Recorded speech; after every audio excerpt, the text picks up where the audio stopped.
Welcome back to the Madden God podcast. I'm Max, your host, and I'm here with the wonderful, the amazing, the incredibly talented now, uh, I mean, brilliant book, The Angelics. So Published now author. it's published author, Roxanne Swinart.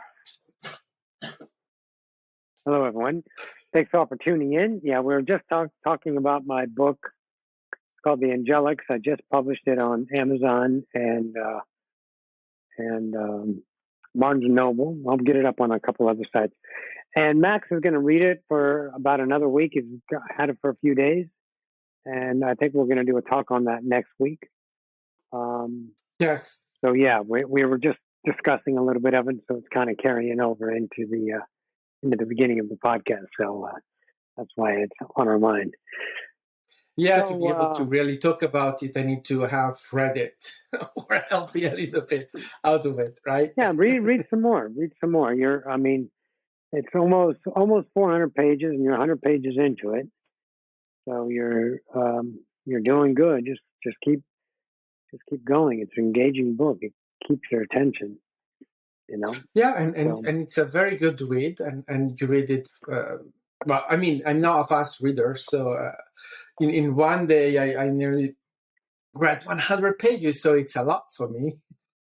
Yeah, Whatever that's you a lot look of pages at it. either way. Yeah. Yes. So anyway, let's go with what we're going to talk today. Where we're going to continue our ability conversation. And we talked about, what did we talk about last week?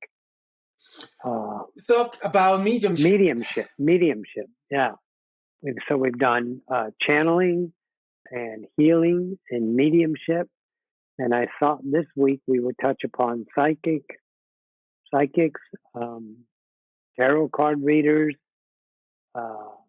Yes. zodiac signs, crystals. These are all ideas that, if you put an umbrella term on it, I think we're just going to talk about readers in general. We can talk about readers.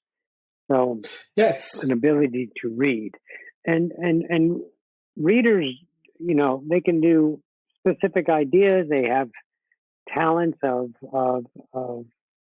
potential futures. They have a talent of how you're behaving right now that might be creating a reality that's not preferred. They can pinpoint, find things out, to tell you a lot about yourself, especially zodiacs. It was a tool that we gave ourselves. You want to find out a little bit about the nature of yourself, you can look at a zodiac, and that'll tell you. But you don't use it as a design of who you are, as a permanency, but just something in your nature. Like, I'm a Sagittarius, so I'm a fire sign, and I'm always out there. I'm always the first one to jump in, the first one to go, the first one to try. I'm not afraid. I'm a fire sign. I like to go. I like to move. I like the change. I like the excitement. I like life, but there's also, it's not permanent. Sometimes I like to just sit back and observe and watch and retreat into myself, so I can take what I've gathered and coalesce it within my gestalt and make it a part of me. So it just, the zodiac reads, Scorpions and Capricorns, and, if it's a water sign or an air sign, these kind of ideas give you a little bit of insight into yourself. And a good reader can read, a core basis on different ideas of your personality, so you can understand yourself better. So all of these readers are talented.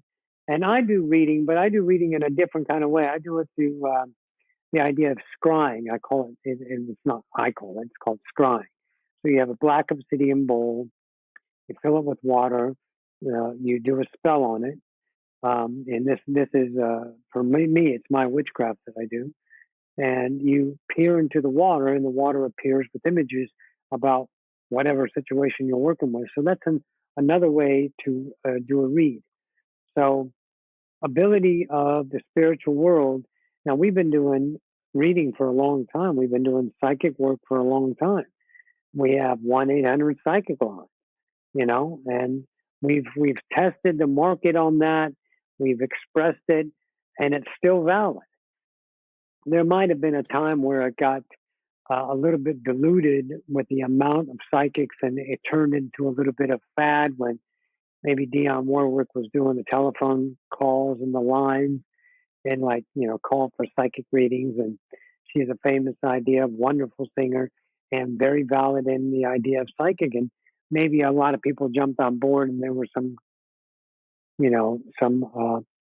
judgment about that. But what it did is it made itself into the psyche, into the mainstream, and allowed people to covet that and be represented and covet that as maybe a truth to experience and learn the craft of psychic reading or tarot card reading and or runes, which you do, Max, and those things like that. So reading is an ability. So we're going to discuss that a little bit today. Go ahead, Max. Yeah, and what I wanted to add to what you were saying is that everything that is related to that, right? There has been a lot of offer, some serious, some less serious, some going into abundance. What I think about that is that we always have to remind ourselves what is the perspective, whose perspective is. So when I'm doing a reading for someone, for myself, especially for myself, what I tell myself is the reading is correct, meaning that it's my perspective. I'm creating it. So I'm giving myself a experience of having a reading. So giving myself some information, some stuff to work with, right? So the reading is correct. Now, though, is it going to happen? Yes, it's going to happen. No, it's not going to happen. It's a potential. So the potential is over realized and the potential is always not realized. It's a question of choices. What is given to us through this reading is a potential. Is not a destiny, is not something that's written in stone, anything of that. That's why sometimes you have some reading, someone that tells, oh, this is going to happen, and then it doesn't happen. It's because it has been chosen differently. So the potential is not realized in that timeline, let's say. But it doesn't mean that it didn't happen. It happened in a different one, right? It's just to understand is not something that is giving the future how it's going to happen. It's giving a potential. When we understand that, then we are much more open and in a availability in what is the psychic and the reading of tarot or any card or anything. And I think that is something that is really needed, because many people then say, oh, you see, it doesn't work. Or with astrology, they say, oh, it's very easy, astrology. You just say everything that you can, something's going to happen. Yeah. But, right, just give ourselves. Go ahead. When you have a good reader, and you would attract a good reader, they're going to tell you some things that are relevant. Now, like Max, you just said, if someone predicts the future or a psychic predicts your future and it happens or doesn't happen, realize it's a potential. So when you're looking at visiting and having a session with a reader in whatever form you choose, whether you want to get a reading from your cards or runes or psychic or zodiac or whatever, Even there's crystals. There's crystal readers, right? So Yes. don't have any expectations. Don't bring your baggage into the reading. Don't clutter it up with all this energy of your hope and your need and your want to know. I've given people that ask questions, when I was channeling and I bring in these entities, and these entities don't answer their questions and they get very angry because it's not about the future. See, they're coming in with enormous expectations and the customers get angry and says, well, why isn't he going to tell me this or that? Because that's not what you need. You got to understand you're looking for the idea of satisfaction through emotion, through an idea. You get the answer, and then you're going to say, no, well, that can't be, or this, that, or that, or what about you're just going to continue? Exactly. So, and they want, people that want to talk to their dead relatives. Again, I think we said it last week, they're not dead. They're physically dead, but they're not dead, and they're not the same person on Earth because they're not a fractal human. You think this person you hear on Earth is what you're like after here? Hell no. You're not polarized. You're not happy and sad and mean and angry and spiteful and hopeful and needful and wantful. Those are the humans' ideas. So you don't bring that into the idea and the psychic or the reader. You will find something relevant for you. You got to trust that moment. You got to trust that attraction. And you have your valid questions, but don't have any need or expectations around them. Or what about this? If they say that, then it's real. And try to get that the thing that the reader is real by proving something to you. Don't be a 10-year-old, for God's sake. You go into it and you go into it open, and whatever you get out of it, look at it. And then if it doesn't resonate with you, you didn't waste your time because you're not hoping, you're not needing. You can't. If you have expectations going in, there's always going to be disappointment. If you don't, you'll never be disappointed. So do those ideas. So you prepare yourself in that way. What were you going to say? Yeah, let's now get into the ability that we've been talking about what the experience is for the one, let's say, having the consultation. Let's talk we're about only 12 the one minutes doing in. it. Okay. All right, let's go. I think it's more interesting.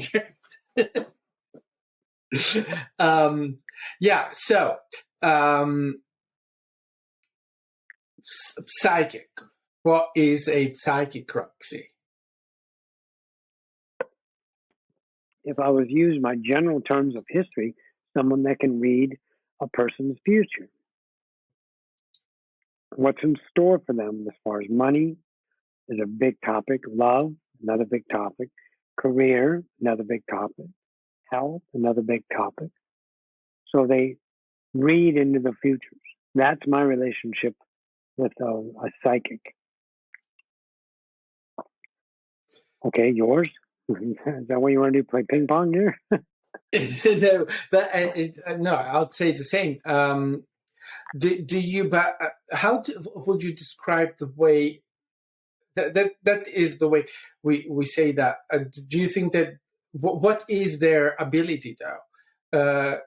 Do they have some empathy, or do they have some ability of reading, of connecting? I think they have. I think they have insight to vibration. Vibration is everything in the idea of reality. We're all vibrating thoughts. Those thoughts are translated. Like when you look at a television set, your image isn't what's getting transmitted. What's getting transmitted is a frequency, is a vibration, is a frequency. So when it goes through the air, you can't see the frequency waves, and it gets your TV unscrambles it and puts it up on the screen. It's the same thing in your head. So if you understand vibration, when you see a dog, that dog is representing a frequency, and it hits your head, it's your eye, it goes into your mind, and your mind says that's a dog. So it gives you the image. So psychics to me have an ability to read the vibration, and then what it does, they feel where it is relevant in that person. They get the intuition, it hits them, then it translates, and they said, okay, there's something going on with your health. there's something going on with your money line here. Like palm readers, they look at your money line or your health line. Same idea. They're getting these intuitions, and it's translating in their head and starting to tell them a story that they're going into your frequency, what you're emitting, and your potential futures out of all of those relevant futures that you are going to vibrate to as a possibility. They tap into those vibrational futures and they pull out that, extract the ideas to give you the reference of what's going on about, you're going to meet a stranger. You're going to know it because he's going to be carrying a cup of coffee and you're going to walk by him and he'll smile at you. You'll smile back and then you'll notice the cup of coffee and then it'll remind you, oh yeah, I haven't had my coffee. So they can read that whole scenario. So when you get there, that reality happens and you're like, that's the guy I need to meet. That's him. That's the potential love. So they have these abilities to tap into vibration, trust the intuition, allow it to be unfolded in their mind without skewing it with their own memory on what it thinks it should or needs to be. What is preference for the reader, that's what a skilled reader does. They take their personality out of the equation and allow the vibration and their idea truth to be spoken despite what the person on the other side wants to hear, needs to hear, hopes to hear. Because you're reading what they're emitting. You're not reading memory or you're not reading their hopes. The reader reads the current self in the now. So I think that's the ability of a psychic is to tap into the frequency of the person and their potential nows. That kind of idea. Make sense? Oh yeah, absolutely. I see that, let's say, like a mathematical equation. They have it's like they have a formula in that they feel, and that formula allows them to then tape into the vibration, and through that, then they have a reading. They are able to get that potential, because when we are looking into someone's reading someone, there are infinite potentials. So how to get to the most likely potential that we can give? Well, it's that the ability of the psychic is able to get into that most likely potential. Yes. And to offer that. Yes. Because it doesn't negate, right, the choice. It doesn't negate all the potentials. But they are able to pinpoint, oh, this is the one. And another thing about that is that it is always done, right? It's a co-creation. So the person that is there is offering. It's like they're offering a book. The psychic is able to read into their book, and from that to offer. Yeah. Well, they offer have what to they see, what their interpretation is. Absolutely. And see, so that's the psychic and the reading, and they also use tools that do use cards. So a tarot card reader could be a psychic as well, but they're reading the cards. And sometimes, like in witchcraft, we use these certain set of runes, that tell us something. They're not like the Norwegian ones that you, but they are stones with symbols on. And we take them, and there's a spell that you do in a dish you toss them into, and then it reads. It comes up with a read, and it's unique, and it's everyone is different. Every single. It's kind of like reading chicken bones for the voodoo master, right? So yeah. The idea of tarot card readers uses a tool, so it mixes the deck, and they read the potential idea of the questions. But usually on the tarot card, they'll lay it all out and then start reading the cards to tell you everything about yourself. And then as you're engaging, as you're talking with them, you can ask potentials, and then the reader will give you the insight into those ideas. So very valid, very valid. Absolutely. My experience, what I've, right, it's how a tarot cards reader, psychic, right? How do you choose the cards? What is the right card? There are many ways of doing that, but I think there's a process to the cards. Yeah, there's the process. You mix decks, and after you mix, you start laying them out in a certain pattern, and you can do it like that. Yeah. And for me is that it goes into the knowing, right? I know when the cards is the one. It may be that I'm there with the cards in my hands. I'm doing something, and suddenly one card gets over or is, so I take that card because I go with the idea. Well, that card came out for one reason or for no reason, but that card is highlighted right now, so I take that card. Or you can go with a feeling. You have the cards in your hands, and then you feel a card that gives you some kind of sensation, and you take that card. Or everyone has theirs, right? But it's the idea, I think, there is to admit that whatever the way the cards are chosen, it's the way. And it cannot be wrong. Now. Sure. Of course. Of course. Absolutely. I remember there was a guy, used to be on a radio show. I used to be, go and play on this radio show sometimes years ago. And they were talking about different ideas, and I would channel and do this stuff. And they had a friend of his, and he was a psychic.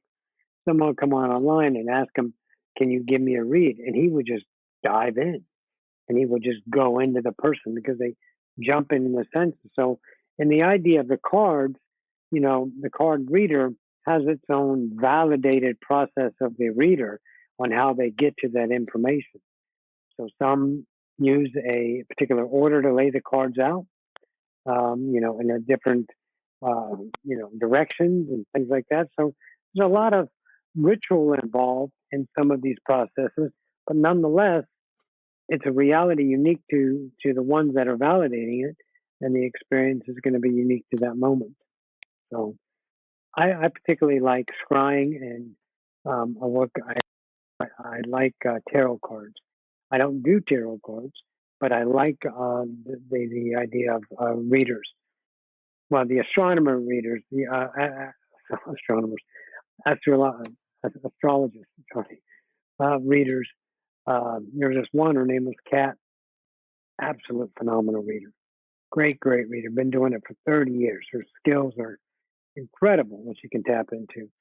So she is just, epic and their all ability.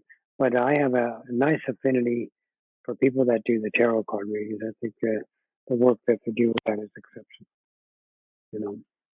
Yeah, and now we have the tarot card, so the let's say original, the historical one, but we have also a choice of many. There are crystals card. I have here runes card. I have other angels cards.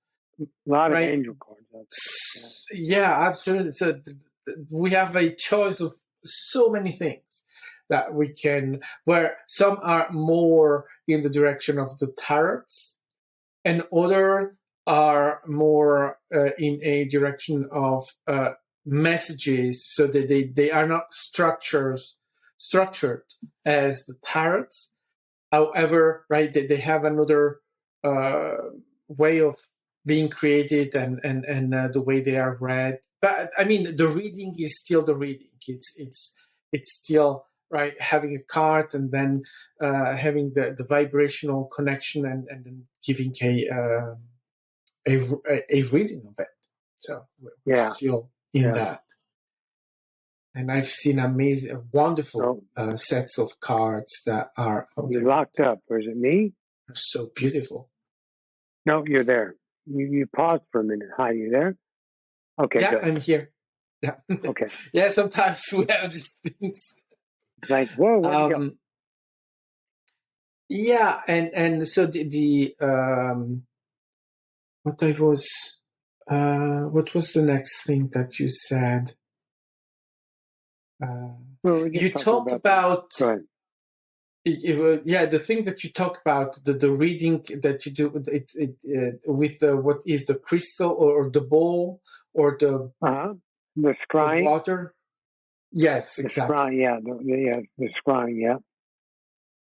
So I learned that when I first started uh, playing in witchcraft, and I was, channeling Esmeralda, and she was teaching me about, the different ideas and how spells work, and you know, some of the rituals that have been carried through time that are no longer valid, and some of them that are still valid. But it's of course it's up to each individual idea. So there's a lot of that surrounds witchcraft, although it's not a very large idea because there's some repugnancy towards it from the from the religious side of things. You know, Christianity is like the pagans were the bad people and evil and all that. They turned them into that. Anyway, so blah blah blah. So I was looking into the different ideas, and she had talked about scrying. So I said, "What is that?" And she told me about it, and it had such affinity towards it. It felt connected.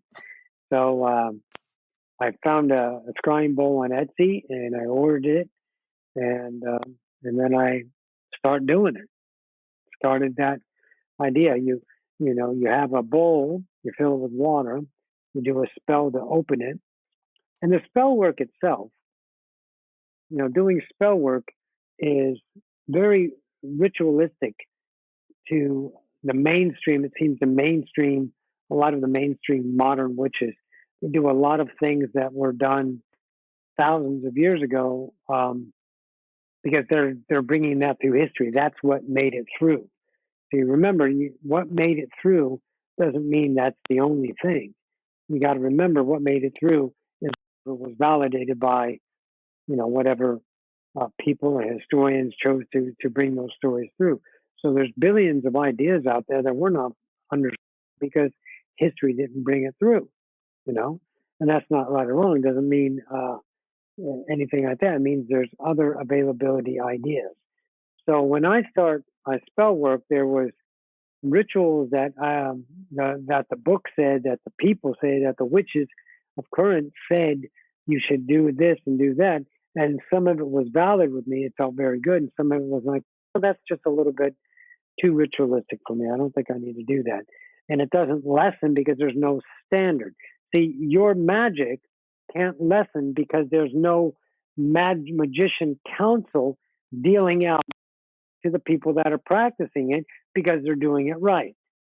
There's no one in charge of anything. So you look at that aspect and it frees your exploration self up. So when I open, if I'm doing a spell, if I'm doing, let's say, a conjuring spell, and I'm going to conjure up and speak with the spirits, maybe I'll conjure up Morgana or something like that. Are you there? Yeah, I'm here. You just froze for a moment. Okay. Go on. It sounds like it's talking though. I'm getting good feedback on my side, but I don't know.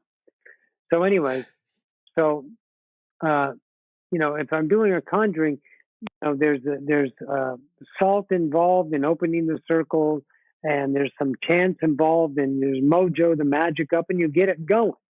Now, all of that is my personal way to do it. So when scrying came along in my life, there was a certain spell that, in my mind, I wrote the spell about how to enchant the scrying bowl, and you get the scrying bowl to wake up, so to speak, and start to work, if you want to put it that way. So I would lean over on the scrying bowl and look down at the water, and images would appear. So I would get very close like this, and then these images would appear about whatever the questioner that was with me was asking, and it would give me the scene. So that was another path on that about futures, about particular ideas past. Past are way easier than futures because futures have so many choices involved in them. But there's always a vibrational bright potential. Let's say you have 5 potentials that are within your vibratory state. One of them is going to be the brightest, and that's more naturally aligned with the person. But there are still other ones, you know. But the past of the self, those are very easy because it's a bright line. There's several choices that you've made over your lifetimes, and you did this, and you moved over here, and created this timeline, and created this timeline, and you're just moving through your own reality. But you can trace it back, and I think that's some good work because you can go past, of course, your memory, and you can go into and look what occurred in different ideas. So scrying is an access to history or a portal for me. When I do scrying for personal use, I go back and see what happened, find out what happened, and look at that scene from different angles and different. You're tapping in to a space-time co-creation moment, a moment in time that is always there. It's still time is what moves. History doesn't move. It's always there in the now at that time. So we just experience time, but time is always there. So whatever happened in 1875 is happening in 1875. So if you have the ability to tap into 1875, you can get a front row seat. So that's what scrying does for me. I've never done it with a person or a client. That opportunity never came around. But the idea of practicing it and opening up for Tommy, I worked it with Tommy and worked it with me, and then talked with Esmeralda about it and gave me some of the tools that it provides, some of the abilities that scrying had. And scrying is spelled like crying with an S. So crying, but scrying. So anyway, what are you smiling at? You smiled. I'm smiling because in 1875, Jane Austen was born. And I picked 1875. Yeah, that's funny. But you make me think of the mirror of Galadriel in The Lord of the Rings. Right, Frodo, do you want to watch? Yeah. What will I see? Things that thing, yeah. have been, things that are, and things that may be. Yeah. It's similar, right? I think that idea is something like that. It's ritualistic.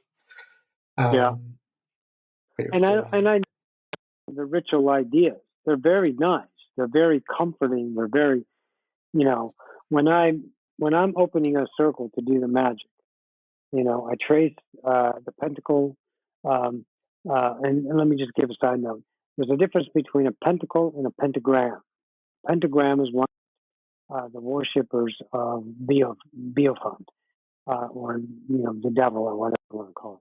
So that's a different idea than the pentacle. The pentacle was a symbol for paganism, which is an umbrella idea of lots of different uh, uh, practices of what you would consider religion, but it's not a religion. It's more of a way of life. Paganism was a way of life. Nature, different ideas about that. So very different. And we also, we have witches that are there. So anyways, you trace it on the ground, you put it down with salt, you surround, you mojo up, you start to do the chants, you trace the salt on the floor, you open up the circle, and that ritual, you can feel the energy, you can feel that starting to come in. The people that are looking on and fighting those ideas and trying to get proof of it never get to experience the magic. What they get to experience is their own lack, because every single one creates their own reality through their own interpretation. So if they're calling bullshit on something, they feel the bullshit within their kingdom. But if they're open to the magic, they can feel the magic. Their mind's trying to scramble to make sense of it and find proof of it. But if you let the mind on the back burner and let it have the ability to allow the man to speak, but don't pay it to bypass it and be in the now with that idea of that magic moment, then you can truly feel the energy of life and how this magic truly works. You know, the different spells that I wrote, there's a wind spell, a fog spell, just different stuff I start playing with. And I start writing these spells and you get them in your head. And then you start practicing this idea and honing your skills. Like the best thing I do right now is make moon water. Okay. You know, the moon comes out once a month. I take these waters, I bless them with the spell, I enchant them with the spell, whatever you want to do it. I put the label on it, whatever the spell was. The moon puts the energy into it, and then the water is enchanted with that idea, whether it's the ability to remember, whether it's the ability to have clarity, whether it's the ability itself to hone your skills. You have that within your frequency, right? So those abilities and chantings and all of that was a relative idea of exploration in a skill set of our reality, a skill set of a skill set of the exploration of witchcraft. And to me, the practitioner, I experience these things. It's irrelevant whether anyone else does or not. As soon as you lose that, as soon as you learn that, you'll free yourself up from 90% of the diarrhea running through your head because you're always comparing yourself or needing the external validation. Once you learn to validate yourself and it's your world, and the only validation is always and never shall be you, then you can free yourself up from always trying to be the person you're supposed to be through the external validation and the acceptance of others. And so that was a great thing. So the witchcraft, when I first started it, it started out here and now it's over here. And the journey between the 2 points are similar, but they're not the same. The origins are the same, but the journey has changed. So my witchcraft has become my own, you know, and my spell work is something that I practice, you know, I have a wand and I do my work and it's a wonderful idea. So, you know, all of this is valid. It's just up to the person that's the experiencer that's choosing to enter into this world and how they perceive it. Whether you're going to be a reader or you're going to be on the other side of being read, so to speak. It's still up to the individual. So Yes. yeah, I really dig the witchcraft idea. Yeah. Especially get to fly brooms. That's exciting. I've got one, two, three, four. Yeah, four flyers. I got a speedster, casual, decorative, and comfort. Different brooms. They fly 5 brooms. 1, 2, 3, 4, 5. Yeah, I forgot about. Yeah, I have Jezebel, Jezzy, I call it, and Ida is the other one. Yeah. And you can fly them only during the full moon, right? You fly them during the full moon. It's the best time to fly. Yeah. So anyway, yeah. So that's the idea behind scrying. You know. So talk about your rune reading a little bit. Did you talk about it a little bit last week, a little bit, but not fully? Yeah.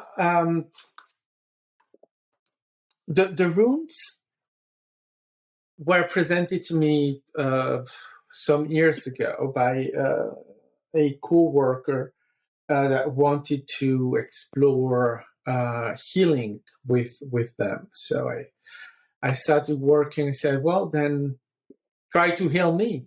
So let's go and work with that. And so I started that way. And so I started also to learn about the runes. Then I started reading about them. and I read a very interesting book with some history and the meanings, the different writings. And one thing that made me laugh the most about this book is then the writers and be very careful with the runes. They're very powerful, and we will advise not to use them. So why did you write a book about runes to tell people Why not would you write a book to use about it if them? you don't want people to use them? Yeah. Yeah. It's like the fucking Anyway. same. It's like, touch, taste, but don't swallow. Touch, but don't feel. It's like, what the fuck is that? Anyway, Exactly.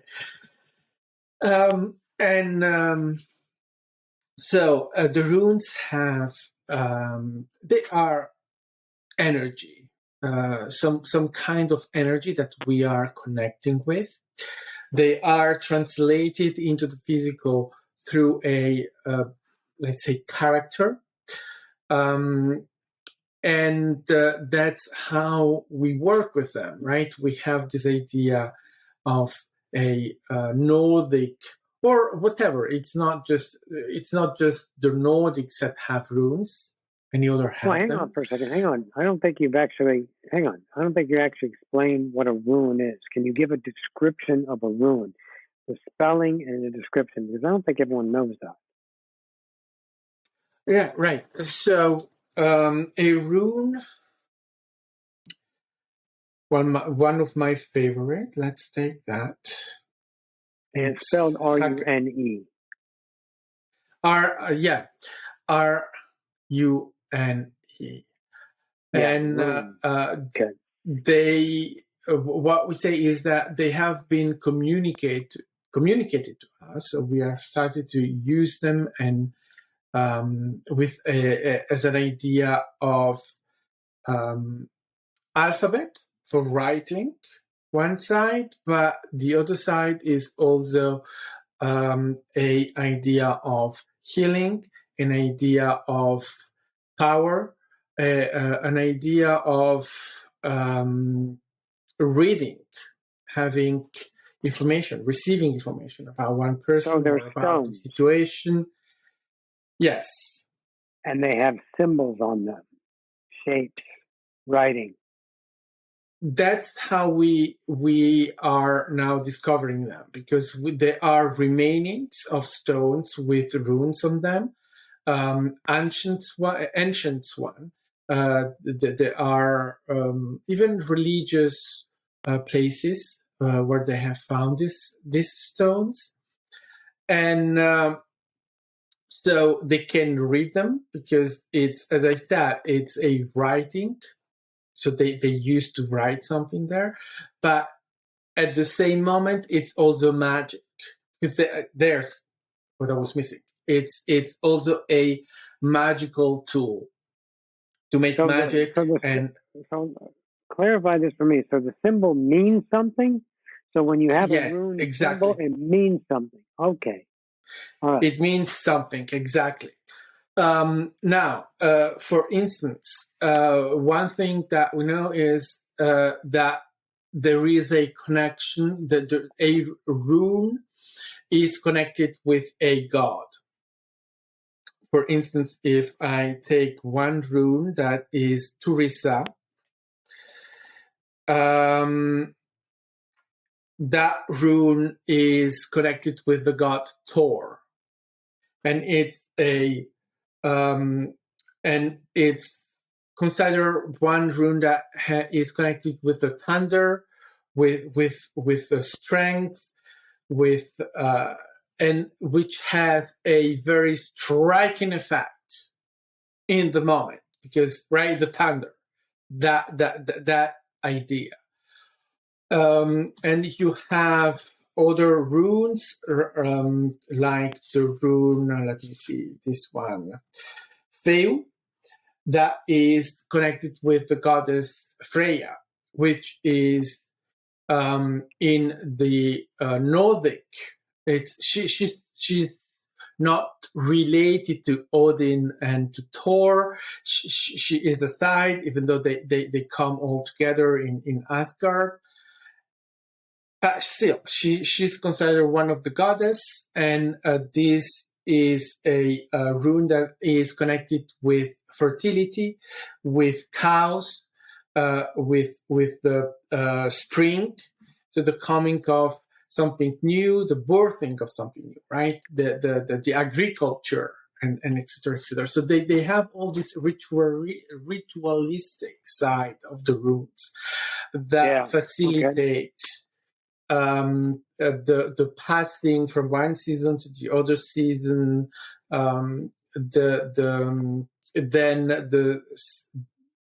what is religious with the presence of these tones, with the writings on them that are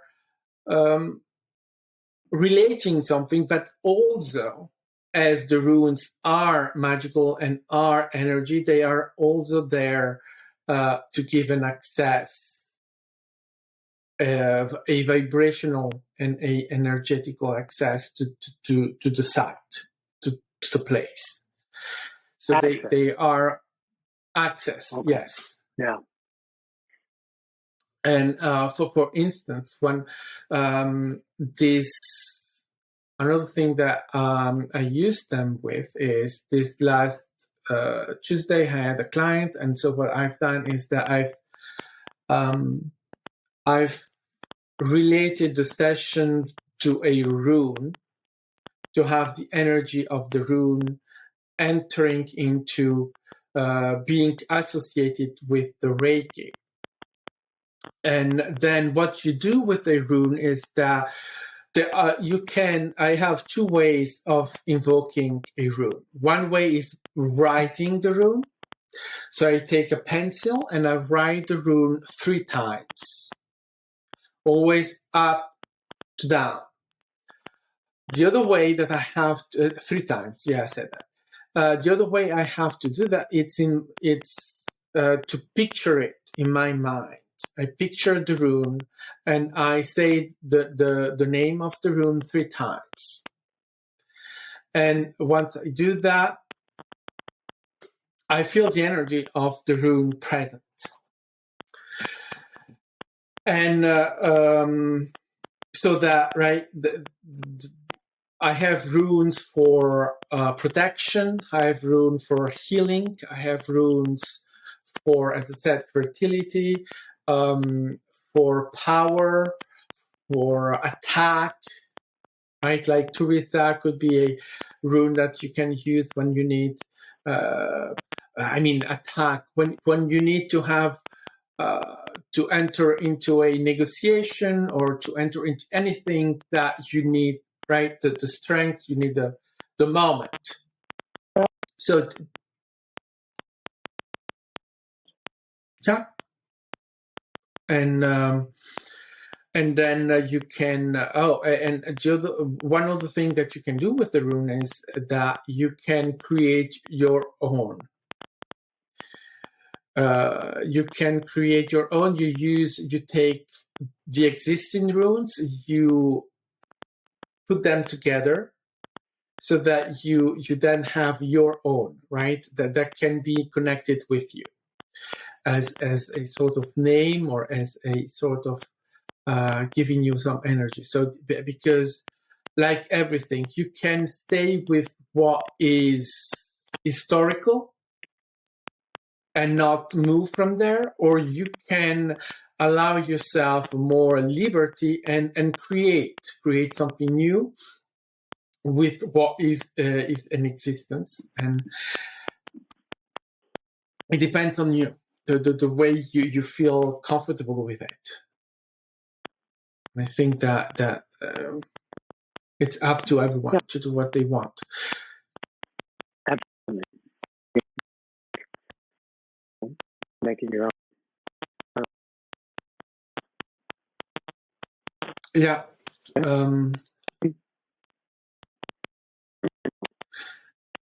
I have a sound in my earpod, and and I can't hear you well when you're speaking. It's now it's too gone. low or something?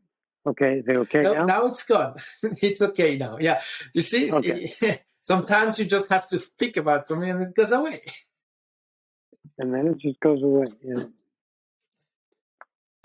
Yeah. So the But I runes think what I would say is, are just I was saying that, like the rune work is your work, and you make it unique to you, but you have these inspirations and these other ways that people have done it. So I didn't invent witchcraft. I explored it and expanded it my way. My way isn't the right way, and it sure as hell isn't the wrong way. It's my way. It doesn't negate yeah. it. And a lot of people get hung up on, keeping it ritual, keeping it special, keeping it traditional, make sure it's doing right, because their fucking ego is just, all over it. So, you know, just stay away from those folks and find your own abilities. And you can. It's not hard to read if you have an intuition about it and you have an affinity or an attraction to it, feeling good. Then you'll find something will come into your life, something will be attracted to you that allows you the first step. You take the first step, and then something shows you here's the second. It's how I wrote the book. There's no figuring out how I'm going to write or what it's going to be about. I just started writing. And I didn't figure out how to publish it before. I just started the process that hit me in the now. It was the next logical step. I remember when Abraham said that. She goes, the next step will always show up. It's the next logical step that has no controversy, no argument. It's right fucking there. Blatantly obvious, take it. And I did. I got everything was done to self-publish a book and get it formatted and get a cover and get the back cover and do all this stuff and figure it all out. But I didn't have to figure it out 6 months ago. I did it in the now and everything was represented. So if you're interested in reading, something will attract you to say, here's the next step. If you're interested in reading, this person can help you understand what reading is about, and feel that and see what you take out of that. And if it's not your cup of tea and you're still interested in reading, maybe you'll like this idea of venue, the way to do it, the way to express it. And just, there's a lot of arrogance involved in humanity. So just, be on guard about the arrogance and don't take it personally, because people are just trying to carve out their own reality with a niche of acceptance because they know things. And knowing things doesn't mean shit. When you use it as a sword, the knowing is always in the moment. From the past and the now, I know this and this is what it was and all that. It's just pride, you know. But you'll figure that out anyway. So, Yeah, because like we when I always wanted to do. be a channel, like when I started watching channeling, I was fucking floored.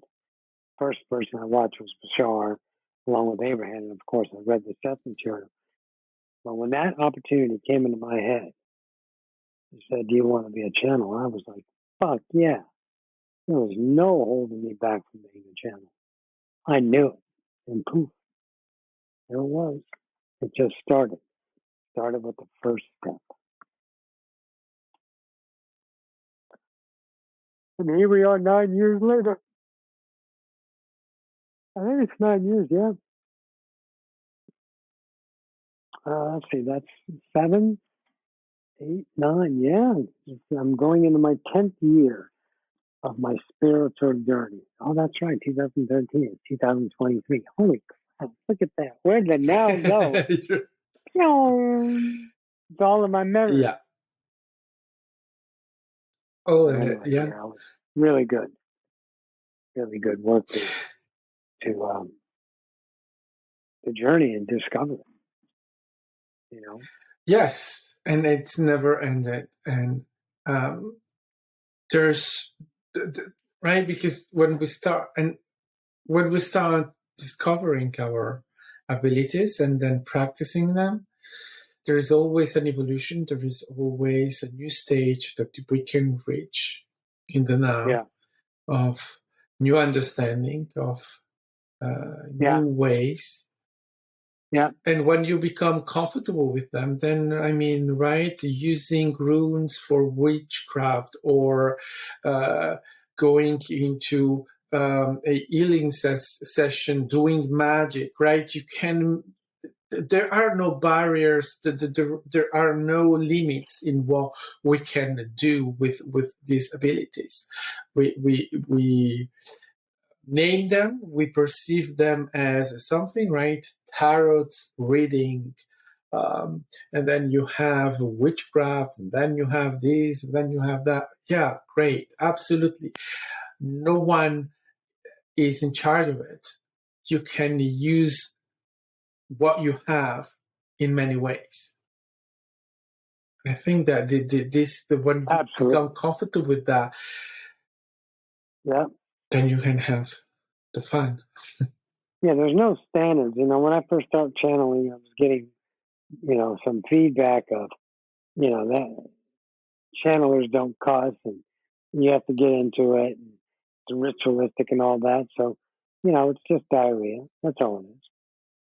So whenever you start your journey, there's a learning curve, but the learning curve isn't external.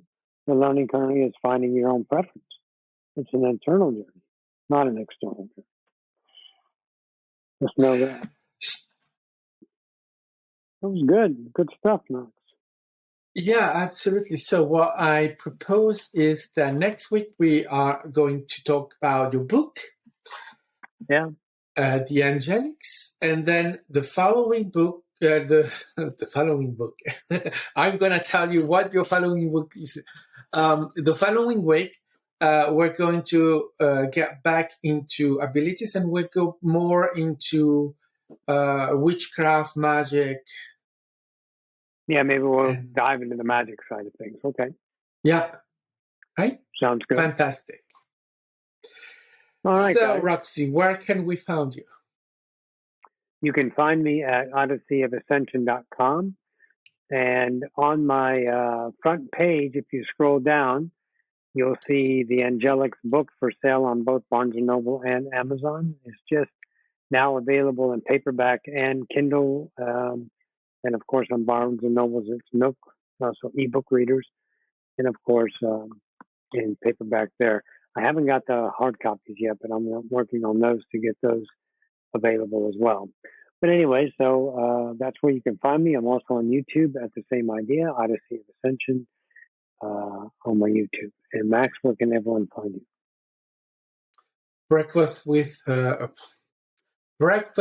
Max on my website and YouTube, Breakfast with Max. All right. So, thank you. All right. Thanks for another great hour. We appreciate you all tuning in to us. Thank you so much. And thank you, Max. And thank you, Roxy. And we will be seeing you next week. Next week. Goodbye, everyone. Thank you. Yes.